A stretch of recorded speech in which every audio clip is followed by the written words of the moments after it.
Hi guys, welcome back to the channel. Today's video is 11 words I now pronounce the American way. I could probably take a guess at what 11 words these may be. I feel like there are quite a few words that we spell the same, say differently, or have the same meaning that we say differently. So I'm interested to see if these are the right words that I'm thinking of. I'm sure there's like hundreds. And then he's only picked 11, so there may be a part 2 eventually. So let me know in the comments below if you want us to check that out, if it ever comes out. And if you could like and subscribe, that would be amazing. We've got a cooking video going out tonight. I'm thinking that you're going to see this after the cooking video. I'm not sure, but either way, check the channel to see if it's there. I think you're going to like it. And just so you know, I've already got a few more pre-recorded, so they are coming. They're coming back. We're back on it. But for now, Lost in the Pond. His links are in the description as always. Let's go.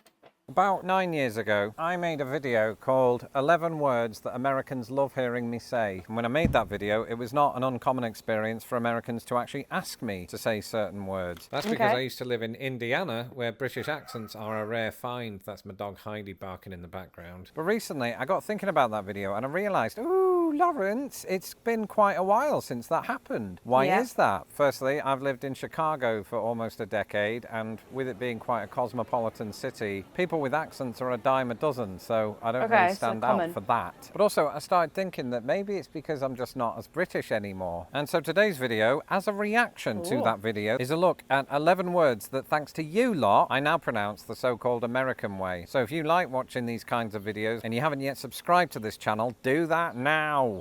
And here. Back when I was still eating fast food and we'd go to McDonald's, I would obviously want to get something that was healthy for me. Instead of a hamburger, I'd get their fish sandwich, which was still fried. And in Britain, I used to know that sandwich as a fillet-o-fish, which in hindsight feels weird. In America, it's pronounced filet-o-fish, the French way. With a lot of French-derived words, I do like to try to get the pronunciation closest to French as possible. So filet-o-fish just sort of caught on. Don't get me wrong, I was mad at first when I knew that. I've never actually had a filet-o-fish. Is it nice? I can't imagine it being nice. I don't know. Just from McDonald's. I'm not sure. Let me know in the comments below if you enjoy it. Americans said it differently, because I think British people tend to have this knee-jerk reaction to anything that America does differently. A lot of the time, the American way makes more sense, and then a lot of the time, it doesn't. Take, for example, how Americans pronounce famous type of French bread that you eat at cafes. For some reason, in Britain, with this word, the French somehow convinced us to say that as croissant, croissant, croissant. Now it feels weird that I'm saying it like that. In American, they've just abandoned the French altogether. With that particular Made their own word. And they say croissant. And because I'm a regular at La Boulangerie, which is a French cafe here in Chicago, I've said that word so many times to an American server that eventually there's just going to be less of a language barrier if I just say it the way you say it, not you, well you might, but the server, that I ended up de-Frenchifying that word, and I too pronounce it croissant. So in the name of comment section flame wars, I want to know, how do you say it? Actually, give me your take on all of these words and keep it civil, because that's what my comment section is known for. And in the meantime, there are some I find words. croissant quite, like, this word is quite embarrassing, like, for me to say, like, if I'm in a shop and I'm asking for one. Like, can I have a croissant? Or a croissant. Yeah, I just find it embarrassing because I'm having to use a bit of an accent. Same with, like, the chocolate ones, like the pan au chocolat. I just call it a chocolate croissant.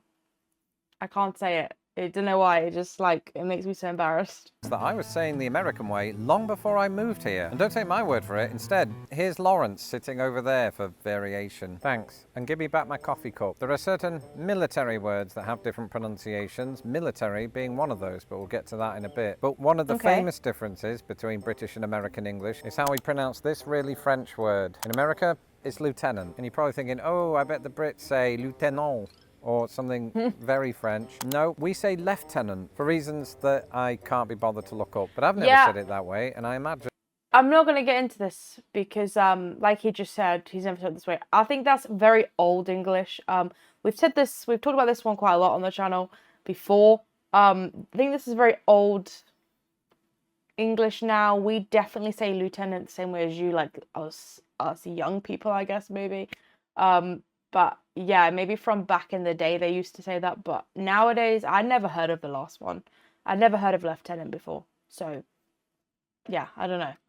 that the influence of American movies, which often features I the agree US with him. military, probably indoctrinated me from an early age. And now that I've just said it out loud, I've just realised lieutenant sounds like the tenant of a toilet. Now, it's one thing for you lot. No. Thanks, Lawrence. As a fan of sports, there is one word that always used to stick out to me as being either a British pronunciation or an American pronunciation, and that word is semi, as in S-E-M-I. And if you're American, you might be thinking, Lawrence, you just pronounced it in a way that was un-American. How dare you? Get out of this country. Well, shh, there is a caveat to this. I say semi if I'm watching the World Cup and I'm talking about the semi-finals, but I say semi if I'm talking about the truck. It sounds better. It should sound American because those kinds of trucks, to me, they're synonymous with America. I don't really have any logic behind that, except that language is weird and everybody else is wrong. And I used to think that Americans were very, very, very, very, very wrong on this one. And that's the pronunciation of the country in South America that's long and thin and has a lot of seismic activity. What is that country? And that country is Chile. At least that's exactly how I used to pronounce it. And inexplicably, I and quite a lot of people in Britain were aghast at the typical American pronunciation, which is Chile. In our minds, usually quite detached from the Spanish language itself, we thought, ooh, here go Americans again, changing the language just to be unique and different and full of themselves. When it turns out that Chile is closer to the pronunciation that you would hear in Chile. And so over time, when I found myself discussing the country, I've defaulted to that. Speaking of South America, I used to be really fascinated with the Amazon rainforest, and it feels like over time two things have happened there. Number one, another famous thing called Amazon entered our lives and seemed to usurp that as the most famous Amazon. And number two, I used to pronounce it Amazon because that's the chief pronunciation in Britain, and we do that with a lot of words that end in on. Marathon instead of marathon, cinnamon instead of cinnamon. That one doesn't work. I got it on Amazon. If you say it every day for 20 years, you realise that you need better shopping habits. You know when you park your car and you pay some people to look after it? Well, being a YouTube sensation, I have to do that all the time. And because that's the case, I have to say the word all the time. And I didn't previously say it all that often in Britain. That word is valet parking. And that way of saying it does exist in Britain, but there is another pronunciation, which is valet. When I hear that, it makes me feel like we snuck that word into the English language when the French weren't looking. I feel like we definitely know valet parking. Like when we came to America, we knew it was pronounced valet. Like we just said it as that. But I can see that people do, like people would say, I don't know, like I feel like I would say if you're going to get your car cleaned, are you going to get a valet? Valet. Don't know. Would you say valet? I don't know, like valet, maybe just I know that from the movies, maybe. Are consistently inconsistent when it comes to how they pronounce French words. Anyway, enough of me, back to Lauren. All the time is a certain Dutch impressionist by the name of Vincent van Gogh. And that's not his actual name, that's just a middle ground way of saying it that I've just made up because British and American people pronounce this very differently. For most of my life, I pronounced it Vincent van Gogh, presumably because somebody saw the word cough and thought, similar. And at some point, while I was living in Britain, I learned that Americans pronounce it Van Gogh, because again, presumably somebody saw the word though and made a similar choice. But in my experience, this is another one of those American pronunciations that British people get flustered by, and vice versa. And then don't get me started on the Dutch reaction to both, because it turns out that neither of us are close to accurate, but in the heat of deep intellectual discussion, his name comes up a lot. And I think there just came a time when we just got bored of arguing about how to say it, and we agreed with my wife's consensus that it's Van Gogh. So what is his name? Way too much time on this channel talking about the weather, really, because America has extreme weather, and one of those weather phenomena is the hurricane. And I thought I'd tease you there a little bit by using the traditional British pronunciation of hurricane, because that's how I used to say it when I lived in a country that, granted, doesn't experience hurricanes. And so after I moved to a country that does, you tend to hear that word more, and you also tend to use that word more, especially when in your job you're talking about extreme weather events. And I don't know, at some point it changed. I think the reason is twofold. There's that, and there's also a very specific, more frivolous reason reason. In soccer, there is an English centre forward by the name of Harry Kane. And in Britain, we thought it would be fun to make his name a pun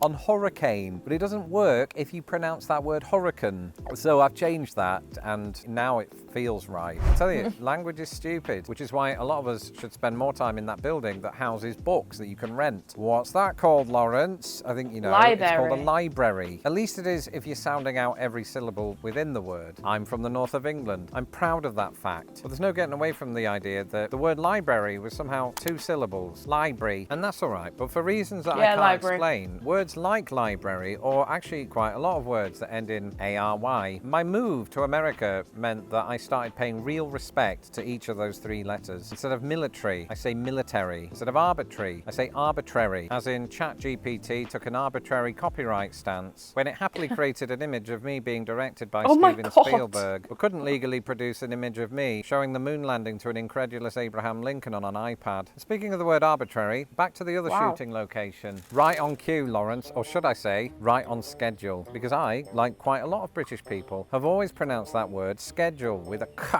And why are you going to such great pains to point this out, Lawrence? Because I believe that there's a misconception among Americans that British people only ever say schedule. Some people say schedule, some people say schedule. I made a decision, perhaps very early. I think I say schedule. I feel like James says schedule. I don't know why. Maybe he doesn't. Maybe it's just his accent, but I feel like he does. Early on in my life that I was going to say schedule because I just think it made more sense. Why did it make more sense? Because in English, most words that begin SCH are pronounced sk, usually not as high-pitched as that. Think of school, scholar, scholastic. These are all words that came from Latin, just like schedule. And in the English language, the exception to this are words like Schadenfreude that came from German. So I think it's incumbent upon us to differentiate between the origins of words in how we pronounce them, unless we just can't be bothered, which is sometimes the case. One other word that British people sometimes pronounce differently to Americans is Patreon. So if you'd like to support me on Patreon, you can do so today at patreon.com/lostinthepond. And once you've done that... That was a good video. Lawrence's links in the description. As always, you can find the link to his Patreon there. You can also find the link to our own Patreon there, if you'd like to be a member. But just liking and subscribing is enough, guys, and I hope you have a fantastic day. See you in the next one.